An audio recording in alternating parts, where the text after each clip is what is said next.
mom reached out to me not long ago. Her daughter's a junior, solid student, not someone who struggled academically. And the mom discovered something that stopped her cold.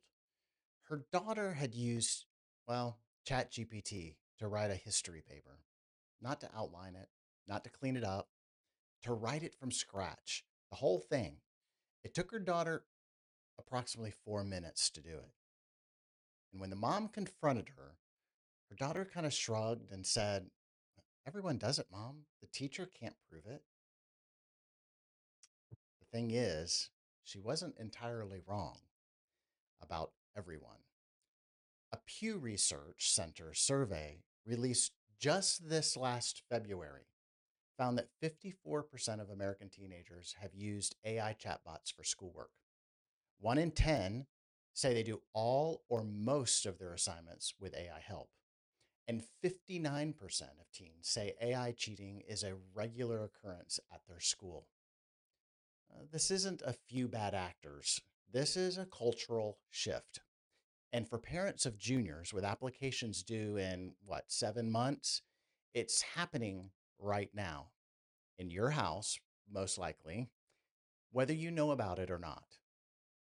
So today, I want to talk about what's actually at stake, what this means for the college application process specifically, and what you can do about it this week.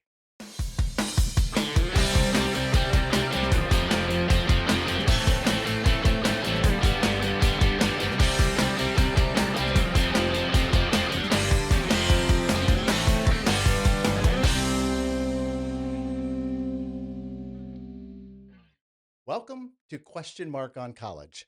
I'm Mark Cruver, founder of Capstone Educational Consultants and a former director of admissions who spent a decade reviewing college applications. What are we discussing today, you might ask? Well, there seems to be an AI schoolwork problem, and we're going to talk about what it actually costs your student. So let's get right into it.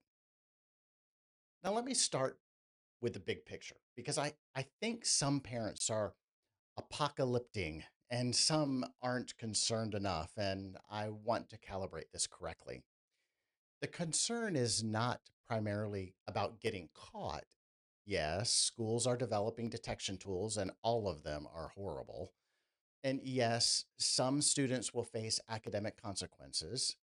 I've experienced that with some. But here's the thing, the deeper problem isn't the risk of getting caught, it's what's being lost in the process. When your student uses AI to write a paper, they skip several things that matter enormously by the time they get to college. They skip the experience of wrestling with an idea they don't fully understand yet. They skip the frustration of not knowing how to start something and having it to push through anyway. They skip the specific satisfaction of finishing something hard and knowing it's theirs. Those aren't sentimental things, they're skills. And skills don't develop when they're bypassed. Now, here's what I want you to understand: college doesn't let you bypass them. The professor who assigns an in class essay doesn't care that your student is used to having an AI do it the first draft. The exam doesn't pause while you find your phone. Now, let me tell you about a student. I'll call her Emma. Emma came to me second semester of junior year with a really solid academic record, strong GPA, good extracurriculars. But when we started working on our college essays, something was a little off. Every time I asked her to just tell me about something that mattered to her, she'd reach for her phone. Every time we sat down to write, she wanted to know if she could just use AI to get it started. After a few sessions, it became very clear to me what had happened. Emma hadn't written an original paragraph in probably over a year.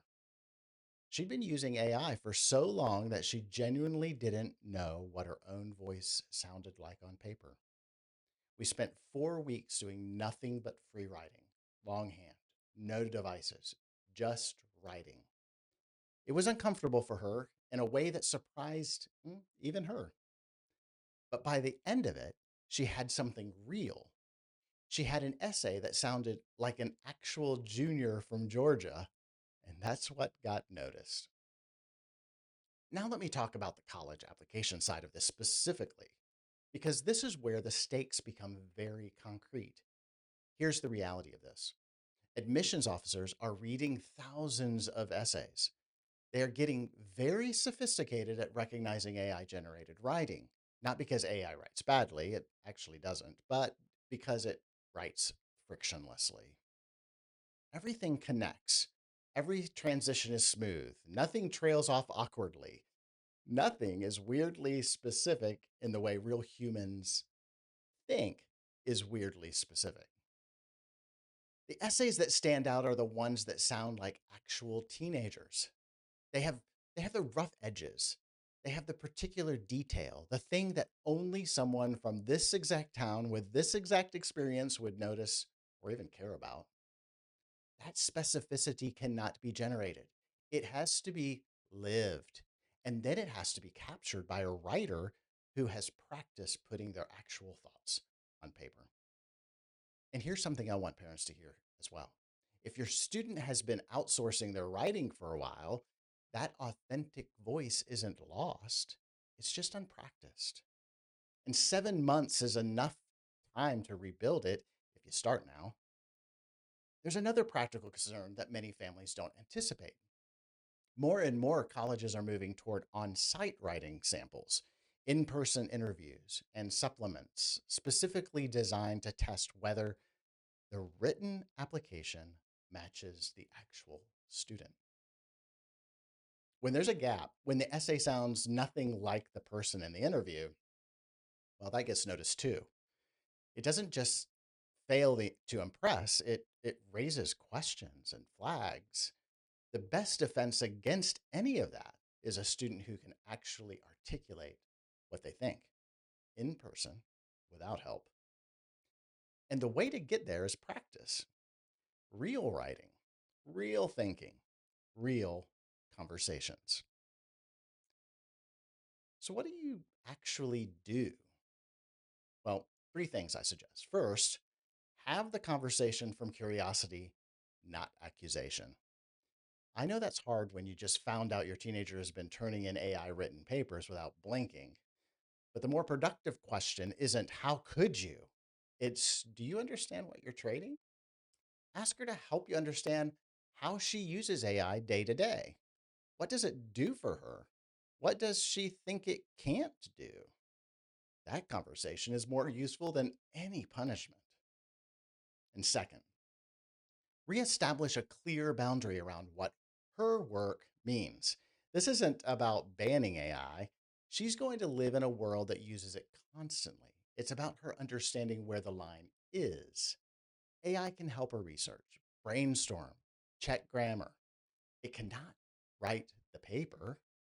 That boundary needs to be articulated, agreed to, and real, not just theoretical. Third, build the muscle deliberately. Set aside time, even 15 or 20 minutes a day, for her to write without AI. Journal entries, responses to things she read, descriptions of things she observed. The goal isn't polish. The goal is getting her back into the habit of turning her thoughts into words herself. This is the thing that will matter in 7 months, and it can't be rushed.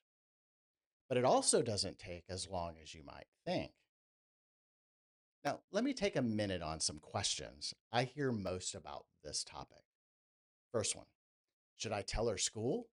Well, honestly, that depends on your relationship with the school and your daughter.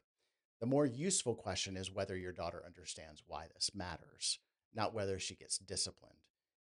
Discipline without understanding usually just produces better hidden behavior. Second question: are colleges actually detecting AI essays? Well, many are using detection tools, yes, but those tools fail at their mission. But the real issue isn't detection, it's that an AI written essay doesn't represent the student. And admissions officers trained to read for voice know when something's off. The risk isn't just a flag from software, it's a human reader who thinks, I don't know who this person really is. Third question: isn't AI just the new calculator? Aren't we overreacting? Well, it's a fair question. There are types of AI use that are genuinely fine. Using it to research, to check grammar, to brainstorm, as I suggested. The concern is specifically with using AI to do the thinking and the writing. A calculator doesn't prevent you from learning math if it's used appropriately. Letting AI do your writing does prevent you from learning to think, to structure, and to articulate because you never actually do those things. Now, if this is landing close to home, here's one thing to do this week. Find 15 minutes to sit down with your student and ask her or him to describe to you out loud, no devices, what they actually think about. Something they learn or they're learning right now. Not what ChatGPT thinks, but what they think. You'll learn a lot from that conversation. And if you want to get more intentional about how to navigate this whole thing before applications are due, like the essays, the voice, the honest self assessment, well, that's exactly what Capstone is here for. So reach out to us at capstoneed.com. If you're enjoying this video content, you'll not want to miss out on our monthly newsletter, the Capstone Circle. News, information, and bonus deals, right? Delivered directly to you each month. So sign up at our website at capstoneed.com. Now, don't forget to like and subscribe to get my next episode of Question Mark on College. Keep asking the good questions. I'm Mark Cruver. Thanks for watching. Goodbye.